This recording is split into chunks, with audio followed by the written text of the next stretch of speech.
ஒரு 4 மணி road 4-வே junction. அந்த ஜங்ஷன்ல வந்து ஒரு ட்ரக் டிரைவர் வந்து 1-வேல போறாரு.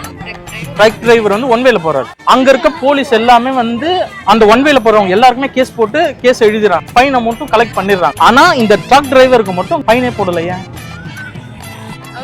அவரு மட்டும் கேஸ் போடல. ஆனா எல்லாருக்குமே கேஸ் போடுறாங்க.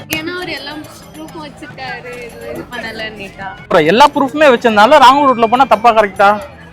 அப்ப கேஸ் போடுவாங்களா போட மாட்டாங்களா? ஆனா அவருக்கு மட்டும் கேஸ் போடுறது அது எப்படி? க்ளூ இதுவே சின்ன சிம்பிள் மா. இதுல என்ன க்ளூ? யாராவது என்னமா ஆன்சர் என்ன? வண்டி ஸ்லோவா ஓட்டு போயிருக்காரு. வண்டி பொறுமையா ஓட்டிட்டு போனாரு. கரெக்டா? நான் என்ன கேட்டேன் क्वेश्चन, ஒரு ட்ரக் டிரைவர் 1-வேல போறாங்க. ட்ரக் டிரைவர் ட்ரக் எடுத்துட்டு போல, நடந்து போயிருக்காரு. சரியா? நடந்து போகும்போது அவர் கேஸ் போடலாமா? போட மாட்டாங்க. இப்போ வந்து ஒரு மெட்ரோ ட்ரெயின் இருக்கு இல்லையா, 100 கிலோமீட்டர்ஸ் ஃபாஸ்ட்ல வந்து போயிட்டு இருக்கு.